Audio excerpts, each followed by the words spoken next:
Hello student, कैसे हैं बाबू आप सभी को गुड मॉर्निंग बच्चे। और उम्मीद करते हैं कि आप सब बढ़िया होंगे और जबरदस्त होंगे, मस्त होंगे, है ना। तो बाबू आज की क्लास हम लेके आ गए हैं क्लास 10th फिजिक्स का चैप्टर नंबर 1 प्रकाश का परावर्तन और अपवर्तन। इसमें जो प्रीवियस क्लास हम लिए थे बाबू, ठंड के कारण कई दिनों से हम क्लास नहीं आ रहे थे, इसलिए आपका क्लास नहीं हो पा रहा था। तो प्रीवियस लेक्चर में हम पढ़े थे प्रकाश के अपवर्तन के नियम, प्रकाश का अपवर्तन का नियम पढ़ चुके थे बाबू।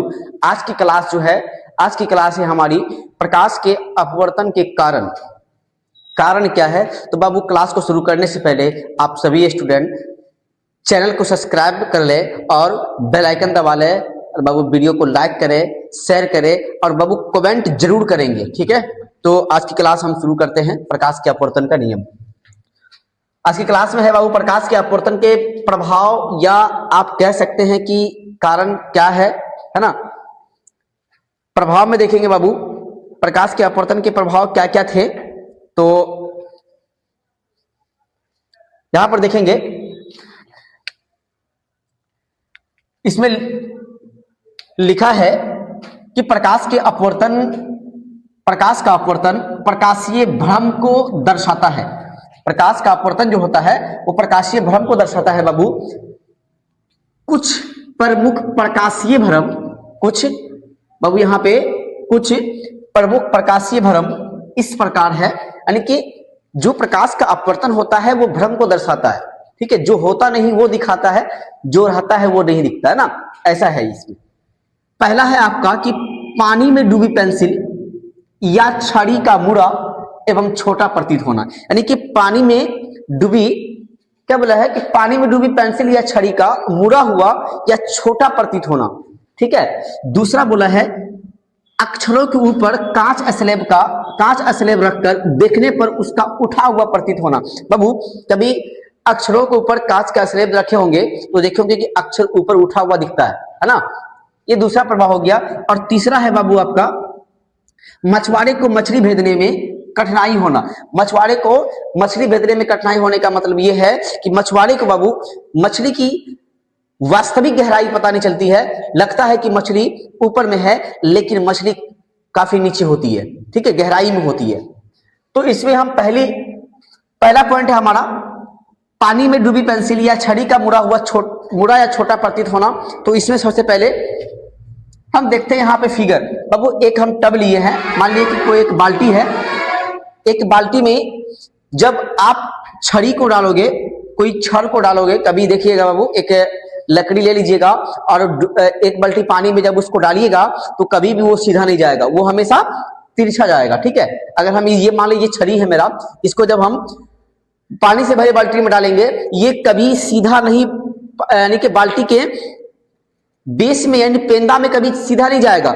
जब ये पानी के अंदर एंट्री करेगा तो इसका मार्ग बदल जाएगा, मतलब ये तिरछा जाएगा, ठीक है। तो यहां पर एक पेंसिल है, ठीक है, आपका PQ क्या है, एक पेंसिल है। और यहां से जो प्रकाश की किरण निकल रही है, यहां से प्रकाश की किरण, वो प्रकाश की किरण, एक बात बाबू याद रखेगा, प्रकाश की किरण जल से किस में जा रही है, हवा में।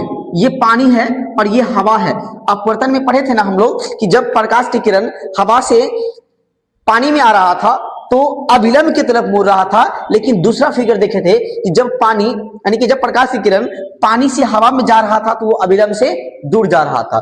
तो ये भी एक पेंसिल है, यहां से जो एक प्रकाश की किरण निकल रही है ना, वो का अभिलंब से दूर भागती है, अभिलंब से दूर भागती है, ठीक है।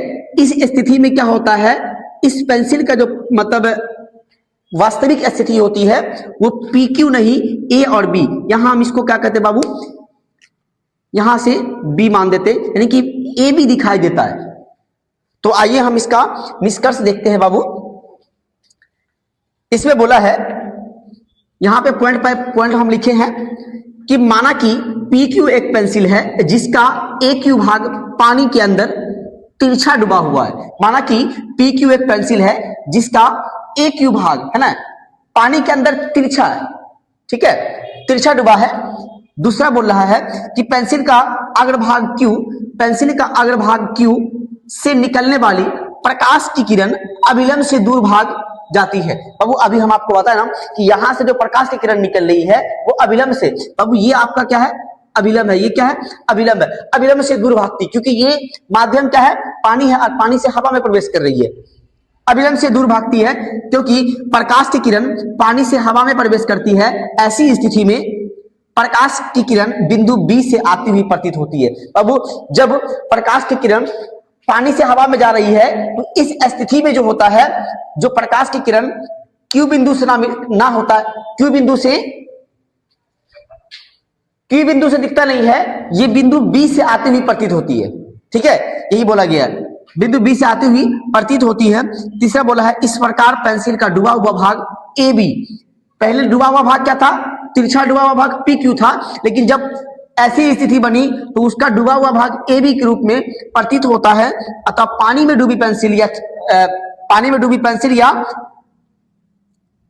पेंसिल मुड़ी हुई प्रतीत होती है। इस प्रकार से हम कह सकते हैं कि जो पानी में डूबी पेंसिल या छड़ी का मुड़ा हुआ प्रतीत होना प्रकाश के अपवर्तन का ही एक प्रभाव है बाबू। ठीक है, तो इस प्रकार से आप सभी स्टूडेंट इसको क्लियर कर लेंगे बाबू।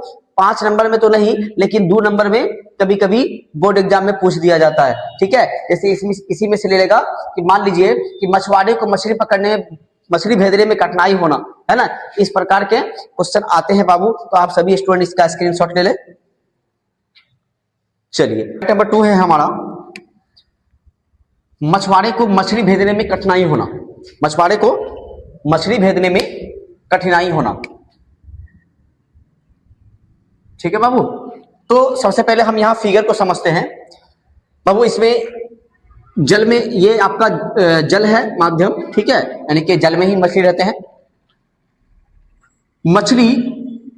मछली का ये क्या है, वास्तविक गहराई है। क्या है बाबू, मछली का ये वास्तविक गहराई है।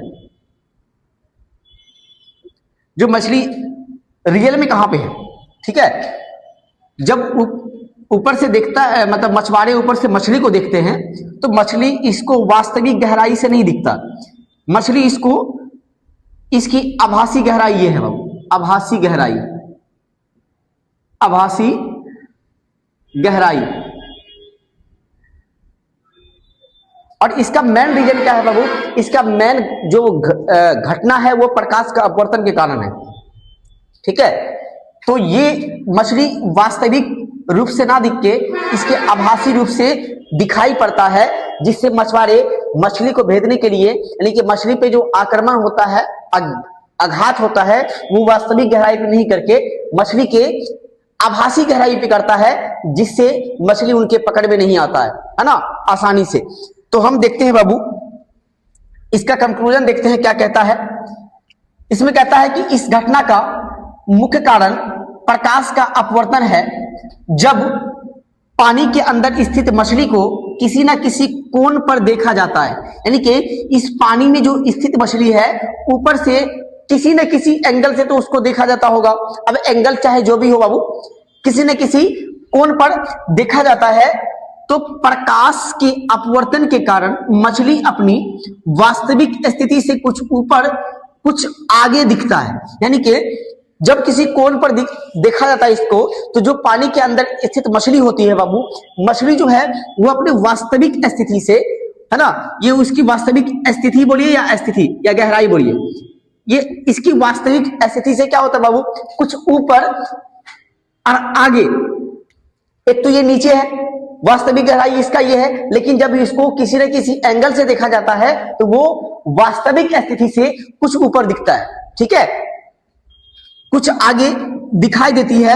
अब बोला है कि इसलिए मछुआरे को वास्तविक रूप में मछुआरा वास्तविक रूप में मछली को नहीं भेद पाता, बल्कि वह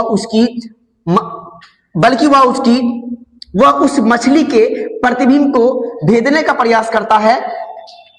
परिणाम स्वरूप मछुआरे को मछली भेजने में कठिनाई होती है। बाबू जब मछुआरा को वास्तविक स्थिति पता ही नहीं रहेगा तो वो उसका प्रतिबिंब को देख के जब उसमें पकड़ने की कोशिश करता है, प्रयास करता है भेजने का, तो वो उसको कठिनाई होती है, क्योंकि ये मछली का जो है ना बाबू आभासी स्थिति है। क्या है, ये मछली का आभासी स्थिति या आभासी गहराई भी कह सकते हैं इसको। ठीक है, ये मछली का आभासी स्थिति है और मछुआरे इसी को देख के इसको पकड़ने की कोशिश करते हैं, जिस कारण से क्या होता है बाबू कि मछली आसानी से पकड़ में नहीं आता है और होता यह है कि मछुआरे को कठिनाइयों का सामना करना पड़ता है।